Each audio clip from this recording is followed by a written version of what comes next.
새 사람 되어서 주 앞에 서는 널 찬송하겠네.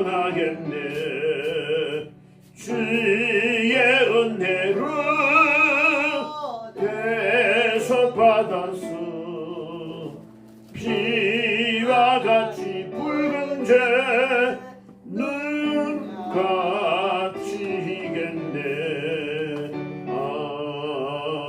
아멘. 사도행전 3장입니다. 사도행전 3장. 사도행전 3장이에요. 요거 좀 켜주세요. 사도행전 3장.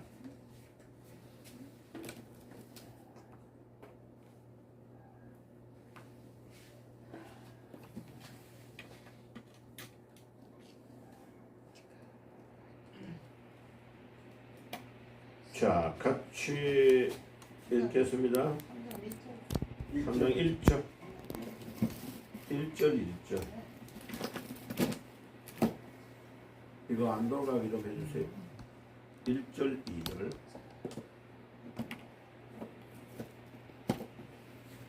1절 2절.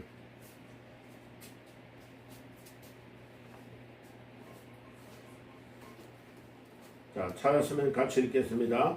제9시 기도 시간에 베드로와 요한이 성전에 올라갈새 나면서 곧 걷게 된 이를 사람들이 메우니 이는 성전에 들어가는 사람들에게 구걸하기 위하여 날마다 미문이라는 성전에 두는 자라. 아멘. 기도하겠습니다. 주님, 이 시간 저희들이 합심해서 기도하며 또 기도의 응답의 비밀을 누리게 하시고 또 어떻게 기도해야 되는지를 저희들에게 주님이 가르쳐 주시고 기도의 원리를 잘 발견하며 나아갈 수 있도록 도와주시옵소서. 예수님의 이름으로 기도드리옵나이다. 아멘. 자, 오늘은 기도의 응답의 기도의 종류에 대해서 말할 건데요.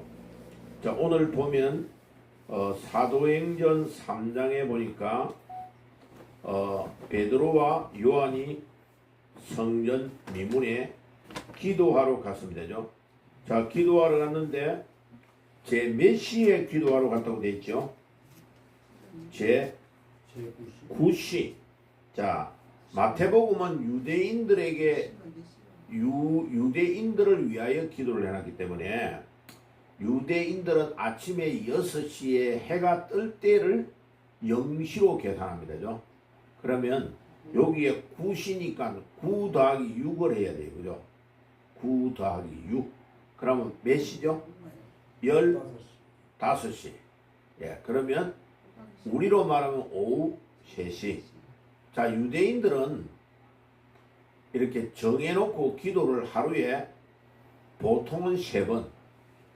그 다음에 좀 열심히 하는 사람은 하루에 5번씩 기도를 합니다. 자, 이거를 마호메트가 배워가지고 예루살렘에 딱 와가지고 탐색해가지고 배우고 마호메트가 성경을 싹 가져가지고 자기 입장에서 꾸란을 만드는 겁니다. 그래서 마호메트 교회 꾸란에 보면 성경에 있는 내용이 굉장히 많이 들어가 있습니다. 그리고 이 기도가 중요하다는 걸 알아가지고 마호메트 교는 하루에 5번 기도를 합니다. 어떻게 해요? 저 사우디아라비아의 메카를 향하여 5번 엎드려 가지고 완전히 땅에 엎드려 가지고 땅에 완전히 탁 그냥 큰 대자로 들어 누워 가지고 막 메카를 보고 절을 하면서 기도합니다. 근데 우리 교회 다니는 사람은 형식적인 그 기도도 안 해요.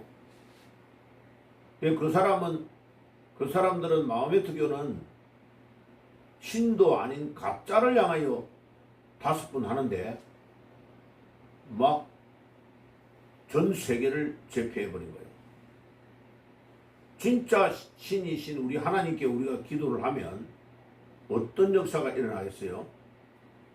그래서 뭐 요번 주일날 그게 나오면 이야기 할 수 있을 건데 안 나오면 못하지만은 이게 공산주의가요 모든 러시아의 이런 혁명을 일으킬 때에 가난하고 빈곤한 사람들을 딱 겨냥해가지고 이걸 일으킨 겁니다.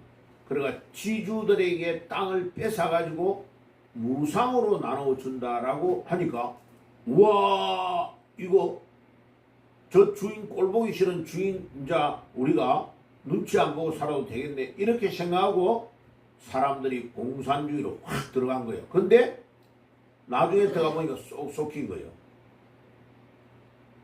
국가가 모든 것을 토지를 소유한다고 하는데 국가가 소유하는 게 아니고 공산주의의 두목이 딱 가지고 있는 거예요. 그래서 북한은 토지를 완전히 싹 뺏어가지고 김일성이가 마음대로 딱 하도록 만들어 놓은 거예요. 그러니까 김일성의 한 명 때문에 온 북한 양민이 막 이때까지 수백만 명이 굶어가지고 죽는 거예요. 회교도 마찬가지입니다. 저 로마의 지주였던 유럽의 주인들이 천주교를 믿고 막 이렇게 막 사치하고 놀고 있을 때에 토지 개혁을 단행해가지고 싹 뺏어가지고 지주권을 준다라고 했는데 나중에 보니까 이 회교도 국가가 딱 장악하고 있는 거죠. 지금도. 그래가지고 기독교를 믿던 특별히 천주교를 믿던 사람들이 다 일반인들이 회교로 다 넘어가 버리게 됩니다.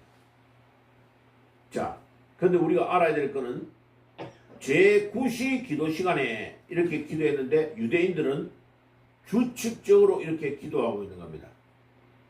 자, 사도행전 10장에 가면 고넬료의 집에 또 고넬료도 이방인인데 배워가지고 기도를 이렇게 하고 있는 거죠.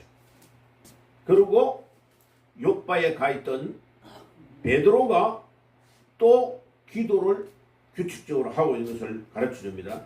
그러니까 내나 그 베드로가 지금도 제9시 기도 시간에 기도를 하고 있다. 자, 그러면 우리가 오늘 기도의 종류에 대해서 할 건데 보세요. 자, 기도 중에 제일 중요한 기도가 따라해 봅시다. 정시기도. 정시기도. 자, 기도를 할 때에 시간과 장소를 딱 정해놓고 기도를 하는 것을 말해요. 자, 그래서 우리가 지금 새벽 기도하는 거 있죠? 새벽 기도가 바로 정시기도입니다. 아침에 딱 시간을 정해놓고 똑같은 장소에서 계속 기도하는 거죠. 그런데 집에서 기도하고 다릅니다. 새벽에 교회에서 같이 기도하는 것은 공동체가 매일마다 한 장소에서 기도하기 때문에 이 기도가 이 교회 안에 계속 묻어 있는 거죠. 그래서 이 기도의 파워가 기도를 하는 사람들이 다 같이 모여가지고 기도하기 때문에 이 기도의 영적인 게 파워가 막 형성이 되는 거죠. 집에서 이불 밑에서 기도하는 거하고 교회와 기도하는 거 차원이 다릅니다. 그러니까 이 교회에 와가지고 매일마다 시간과 장소를 정해놓고 하는 기도, 이 기도, 그러면 꼭 목사님 교회에서만 와서 해야 됩니까? 그건 아니에요. 자, 이게 기도가 직장에서도 또 자기가 뭐 산에 가서 기도할 때도 산에서, 자, 이거를 계속 정해놓고 기도하는데 이 기도가 엄청난 능력이 나옵니다. 자, 왜 그래요? 시간과 장소를 고정하면 뭐예요? 내 모든 계획과 내 모든 삶이 기도로 방향이 딱 잡히게 돼요. 봐요. 아침에 매일마다 새벽 기도 나오려면 어떻게 해야 돼요? 저녁에 자는 시간을 규칙적으로 안 자면 새벽 기도 못 나와요. 왜? 막 늦게 잤다가 일찍 잤다가 또 뭐 어떨 때는 밤 쉬어도 이러면요 새벽 기도의 생활이 잘 안 돼요. 그런데 새벽에 딱 정해놓고 나는 새벽 기도를 항상 나갈 거야 이러면 벌써 저녁에 하는 일들을 줄이고 딱 시간이 되면 벌써 자야 될 시간, 나는 6시간 자야 되겠다 이러면 벌써 10시 가까이 되면 자러 들어가야 돼요. 그죠? 안 그러면 새벽 기도가 계획적으로 안 돼요. 그 다음에 온 마음과 온 정성을 다하여 기도하기 때문에 그래요. 자, 그런데 제가요 이거를 학생 때 이거를 딱 깨달아 가지고 매일 새벽마다 교회에 가서 기도하고 바로 교회에서 학교로 가고 또 학교에서 올 때에 교회로 와가지고 기도하고 가고. 자, 이거를요 기도하는데 하나님이요 기도에 놀랍게 응답을 하시더라고요. 완전히 불가능한 일이 막 일어나는 거예요. 야, 불가능한 일을 자꾸 하나님께 매일 기도한 거예요. 근데 기도하는데 하나님이 그 불가능한 일을 하나하나 응답을 해주는 거예요. 그러면요, 이거 재미납니다. 신나요. 기도하는데 그 기도를 하나님이 응답해 주는 것을 딱 깨달으면 기도가 막 재미가 있어요. 너무 신나는 거죠. 예. 그래 그것을 생활 속에서 기도의 응답의 원리를 체험해야 됩니다. 보세요. 오늘 본문의 제9시 기도 시간에 베드로와 요한이 성전에 올라갈 새 나면서 못 걷게 된 이를 사람들이 메고 오니, 옛날에는 못 걷게 된다 이렇게 안 하고 아예 그냥 정확하게 안전뱅이다 이렇게 이야기해요. 안전뱅이. 예. 걷지를 못한 거요. 그런데 이 안전뱅이가 저 뒤에 가보면요, 안전뱅이의 나이가 40여세 되었다라고 말합니다. 예. 그러니까 이 안전뱅이는 벌써 40년 동안 되었는데 한 번도 일어난 적이 없다. 22절에 보세요. 이 표적으로 병 나은 사람은 40여세나 되었더라. 22절에 그렇게 나오죠, 그죠? 예. 그 말은 40년이 되도록 한 번도 걸어보지도 못한 사람이에요. 그런데 이 안전뱅이를 베드로와 요한이 기도하러 가다가 딱 만나서 보게 된 겁니다. 나면서 못 걷게 된 일을 메고 오니, 이는 성전에 들어가는 사람들에게 구걸하기 위하여 날마다 미문이라는 성전문에 두는 자라. 이스라엘의 예루살렘에는 성전으로 들어가는 문이 12개. 예. 그래서 천국에 들어갈 때 12문이 있다. 이렇게 이야기하죠. 예루살렘 성전의 문이 12개예요. 12개 중에 제일 아름다운 문이니까 미문. 문이 아주 이쁘게 단장이 잘 되어 있는 것 같아요. 아름다울 밑자에 문이라는 그 문자예요.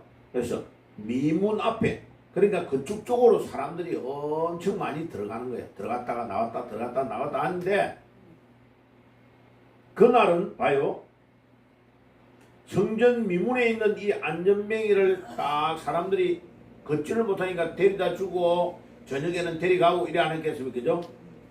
자, 그런데 3절에 보세요. 그가 베드로와 요한이 성전에 들어가려 함을 보고 구걸하늘. 돈 좀 주세요 하고 구걸한단 말이에요. 그러니까 이때까지는 동전이 있으면 땡그랑 던져주고 그렇게 했는데, 그날은 보세요. 4절에 베드로가 요한과 더불어 어떻게 했다고요? 주목하여 이르되 우리를 보라 하니. 여러분, 전도하는 사람은 사람 한 명 한 명을 주목하여 볼 줄 알아야 됩니다. 주목하여. 사람을 주목하여 보는 눈이 있어요. 자, 베드로와 요한이 이때까지는 한 번도 그냥 그저 스쳐서 지나가고 땡그랑하고 동전이 있으면 던져주고 이랬는데, 오늘은 이 사람이 베드로와 요한이 이 안전뱅이를 주목하여 보는 눈이 있었다. 주목했다 이 말은 무슨 말이에요? 굉장히 중요합니다. 딱 신경을 쓰고 집중해가 봤다는 거죠. 자, 그러면 얼마 전에 예수님이 십자가 못 박힐 때에 도망치고 예수님 모른다고 저주해가며 도망쳤던 베드로가 어떻게 이렇게 바뀌었냐? 어떻게 이렇게 바뀌었을까? 그래서 제가 이 본문을 저 무측산이라는 김해에 800m 정도 되는 기도원이 아주 좋은 기도원이 있는데 거기에 제가 이제 1년에 한 번에서 두 번 정도 기도하러 가요. 한 10월 달에 가을에 내년 1년에 목회를 어떻게 계획을 짜야 될까 하고 기도하러 올라간 거예요. 가가지고 금식을 하는 거죠. 성경만 읽고 금식만 딱 하는 거예요. 그런데 한 4일 정도 됐는데 성경을 벌써 창세기부터 쫙 읽어오다가 사도행전 이 본문을 딱 봤는데 주님께서 허목사야 이 본문을 네가 뚫어지게 하면 잘 봐라. 사람들이 안전뱅이가 일어난 것을 기적이라고 하는데 아니야 그거보다 더 큰 기적이 이 본문에 있어. 그거를 마음을 그렇게 딱 감동을 주시더라고. 그래가지고 예? 아니 안전뱅이가 일어난 거 말고 그거보다 더 큰 기적이 어디 있단 말이에요 하고 내가 이 사도행전 1장부터 앞에서 앞뒤로를 계속 읽어본 거예요. 계속 읽는데 아니 안전뱅이가 일어난 것보다 더 큰 기적이 어디 있단 말이에요 이 본문에. 야 그런데 제가 이 본문을 읽다가 4절에 베드로와 요한이 더불어 주목하여 이르되 라는 이 주목이라는 단어가 딱 내 눈에 내 마음에 탁 꽂힌 거예요 이 본문이. 그래가지고 주목을 했다니. 그럼 봐요. 베드로가 예수님 십자가에 못 박힐 때 도망치고 예수님 모른다고 저주해가고 해가지고 도망쳤던 그 베드로가 어떻게 이렇게 바뀌어버리냐고요. 어떻게 사람들이 이렇게 많이 다니는 예루살렘 성전 안에 두려움이 없이 들어올 수 있었냐고요. 그 이유가 뭐예요? 부활하신 주님을 만났기 때문입니다. 부활하신 주님을 딱 만나버리니까 베드로와 요한이 두려움이 없어져 버린 거죠. 두려움이. 첫째 부활하신 예수님을 만나서 그래요. 그리고 사도행전 1장과 2장에 자 사도행전 1장 4절 한번 가봐요. 사도행전 1장 4절 예수님이 이제 부활하신 주님이 떠나가시기 전에 사도들에게 부탁합니다. 사도들을 모아놓고 1장 4절 읽어봅시다. 시작. 사도와 함께 모이사 그들에게 분부하여 이르시되 예루살렘을 떠나지 말고 내게서 들은 바 아버지께서 약속하신 것을 기다리라. 아버지가 약속한 약속을 기다리라는 거예요. 예수님이 너희들 예루살렘 떠나지 말고 내가 지금 하늘나라로 올라갈 건데 예루살렘 떠나지 말고 아버지가 약속하신 것을 기다리라. 자, 아버지의 약속이 뭐냐? 아버지의 약속이 요엘서 2장 28절에서 약속해 준 약속이에요. 그래서 사실은 거기에 아버지의 약속이라는 단어 앞에다가 딱 부주를 달아가지고 1 붙여가지고 밑에 요엘서 2장 28절에서 32절을 딱 적어놔야 돼요. 원래는. 그런데 제가 번역하는 성경에는 그거를 딱 달아놨습니다. 그거를 짝을 맞춰주는 거예요. 여기에서 우리 주님이 말하는 약속은 요엘서의 마지막 때에 나이 많은 사람들이 막 환상을 보게 되고 젊은이들이 비전을 가지게 되고 꿈을 꾸는 일이 일어날 거다. 그때에 놀라운 일이 일어나는데 하나님의 성령이 임해가지고 사람들이 방언을 하고 놀라운 일이 일어나고 기적이 일어날 거다 라고 하신 요엘서의 약속. 지금 이 일이 일어나기 전에 무려 400년 500년 전에 예언했던 요엘의 예언을 예수님이 딱 끄집어내가지고 그 약속을 기다리라. 그러면 곧 내가 떠나가고 나면 보혜사 성령이 임할 것이라고 말한 거예요. 그러니까 왜 우리가 성경을 매일 읽어야 되느냐? 이 성경이 하나님이 우리에게 약속하신 약속이기 때문에 그래요. 그러니까 그 사람이 믿을 수 있느냐 없느냐는 것은 딱 두 가지만 경험해 보면 돼요. 돈 관계를 깨끗하게 하느냐. 돈을 빌려줬는데 돈을 약속을 안 지키잖아. 그 사람 믿으면 안 됩니다. 믿으면 안 되는 거예요. 그 사람은 어떤 거짓말도 계속할 수 있는 사람이에요. 돈 관계를 깨끗하게 안 하면. 왜? 사람이 피땀 흘려 노력해 돈을 버는 거잖아요. 그 남의 돈을 귀한 것으로 모르고 돈을 빌려가 놓고 갚아준다 말도 안 하고 1년이고 2년이고 안 갖다 주잖아. 그게 사기를 치는 겁니다. 그래 사기의 근본인 거는 돈과 관련되어 있는 겁니다. 사기. 그 다음에 말로 가든지 무슨 약속을 하잖아요. 내가 몇 시에 만나자? 11시에 만나자. 이러면 11시에 정확하게 딱 약속을 지켜야 돼요. 그럼 못 지켰으면 내가 이런 일이 있어서 오늘 늦어서 미안해요 하고 사과하고 다시는 안 그래야 돼요. 그게 자꾸 반복되잖아요. 그게 문제가 있는 거예요.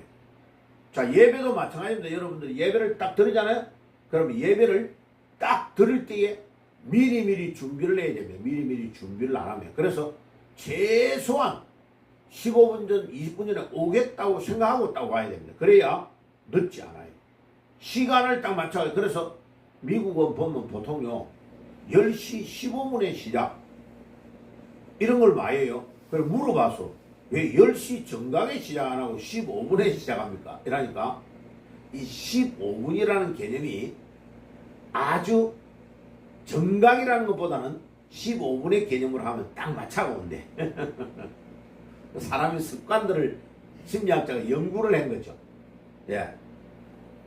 그 참 재미있는 거죠. 예.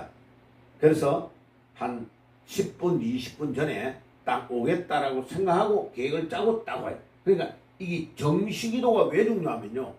시간과 장소를 딱 정하잖아요. 그러면 내 마음이 그게 확정이 되고 고정이 되는 거예요. 자, 이거를 우리 주님이 엄청 기뻐하십니다. 그리고 유대인들이 세계를 제패한 제일 결정적인 그 근본 원인을 찾아 들어가면 정시 기도를 하루에 3번 열심히 하는 사람, 바울과 같은 사람, 이런 사람들은요 하루에 5번씩 기도를 한 거예요. 자, 여러분들 요거 하나만 딱 지켜보세요. 그러면 놀라운 일이 일어납니다. 그럼 어디 갈 때요 딱 번거롭지만은 교회에 들려서 기도하고 가고. 그래서 성도들이 교회 가까이에서 여러분들이 살아라 말이 그 말이에요. 자꾸 성도들이 교회 가까이로 이사를 오는 이유가 뭐냐면 새벽에 한 5분이나 10분 안에 걸어올 수 있고 또 어디 갔다가도 교회 들려서 기도하고 가면서도 기도하고 해보세요. 놀라운 일이 일어납니다. 저는요 이 기도를 정시 기도를 딱 하다가 하나님의 놀라운 응답을 고등학교 때 연달아 받으면서 아하 이 기도는 하나님이 너무나 기뻐하신다 하고 계속해서 이 정시 기도를 낸 거예요. 그런데 그 기도가 하나하나 시간이 가면 다 응답이 되죠. 와 놀랍죠? 그래서 정시 기도의 기적이 일어납니다. 그래가지고 이 베드로와 요한이 사도행전 자 언약을 붙잡고 집중적으로 보세요. 14절 가봐요. 사도행전 1장 14절 여자들과 예수의 어머니와 마리아와 또 예수의 아우들과 더불어 마음을 같이하여 오로지 기도에 힘쓰니라. 마음을 같이하여 여기에 한 120명 정도가 모인 거요. 집에도 안 가고 온 마음과 온 뜻을 다하여 기도한 거요. 무려 10일 이상을. 그 결과가 사도행전 2장에 가봐요. 사도행전 2장 1절에 사도행전 2장 1절에 완전히 오순절날이 이미 이러매 그들이 다 같이 한 곳에 모였더니 홀련히 하늘로부터 급하고 강한 바람 같은 소리가 있어 그들이 앉은 온 집에 가득하며 마치 불의 혀같이 갈라지는 것이 그들에게 보여 각 사람 위에 하나씩 임하니 거기에 막 성령이 충만하고 막 방언을 하고 16개 정도의 나라에서 왔던 온 유대인들이 난리가 나버리고요. 이 사도행전 2장의 성령 충만의 역사가 1장의 언약을 붙잡고 뭐하고 집중적으로 기도하다가 역사가 일어난 거예요. 예. 이 사도행전 1장과 2장의 역사가 지금도 우리에게 일어날지어다. 아멘. 우리가 뭐하면 매일마다 시간과 장소를 정해놓고 계속 기도하면 주님이 여러분들의 기도를 들으시고 역사하는 줄 믿습니다. 자, 오늘 조금 늦었어. 그러니까 이제 앞에 게 조금 늦어지면 이건 이제 가야 되기 때문에 빨리 안 맞출 수밖에 없어요. 그래서 아침에 9시가 약간 바쁘기는 하지만은 여러분들 시간을 딱 지켜가지고 9시에는 바로 시작할 수 있도록 다음 주에는요, 기도의 합심기도 마태복음 18장 19절, 그 다음에 무시기도, 집중기도에 대해서 다음 주 수요일 날 하겠습니다. 그래서 이 기도의 대표적인 거 4가지. 정시기도, 오늘은 정시기도, 시간과 장소를 고정해서 하는 겁니다. 자, 이거를 하나님이 너무 기뻐하시. 왜? 이렇게 시간과 장소를 정하면 우리 생활의 모든 딱 중심이 뭐가 되느냐면 기도가 되게 되어 있어요. 기도를 규칙적으로 하려면 우리의 생활이 잠자는 것부터가 기도로 딱 중심이 안 잡히면 절대로 안 돼요. 그래서 한번 해보라니까요, 여러분들. 그냥 아침에 새벽 기도하는 것뿐만 아니고 또 새벽 기도를 못하도 그 시간에 내가 딱 일어나서 계속 기도하는 습관을 들이면요, 우리 모든 생활의 패턴이 기도를 중심으로 가게 되어 있습니다. 그래서 여러분들이 기도하면서 놀라운 기적이 일어날지어다. 아멘. 사도행전 1장과 2장의 역사는 딱 시간과 장소를 정했고 예수님이 기도하는 대로 기도하다가 일어난 기적입니다. 그래서 교회는 기도가 활성화되어 있지 않고 기도가 집중적인 기도가 안 되는데 교회가 엄청난 역사가 일어났다. 그건 있을 수가 없어요. 기도가 일어나고 각 개인의 심령의 부흥이 일어나면 교회의 부흥은 자동으로 일어나는 겁니다. 자, 오늘도 우리가 시간을 정해놓고 규칙적으로 기도하시기를 바랍니다. 자, 그래서 이제 합심해서 지금 이 시간 음악 틀어놓고 기도할 건데, 기도할 때 여러분들이 뭐 개인적인 기도부터 먼저 해가지고 점차 가정, 그 다음에 민족 이렇게 기도하는 방법도 좋고, 그 다음에 이 나라와 이 민족을 위해 기도하고 거꾸로 내려와도 좋아요. 그 다음에 우리 교회를 위해 기도하고 여러분들이 기도해줘야 될 사람들을 기도하고 오늘 마치고 돌아가도록 하겠습니다. 우리 찬송 틀어주세요. 자, 기도하겠습니다. 주여, 우리 합심해서 한번 부르고 기도합시다. 주여, 주님 감사합니다. 오늘도 사도행전 1장 2장에 나타난 대로 시간을 정해놓고 장소를 정하고 집중적으로 기도하는 역사가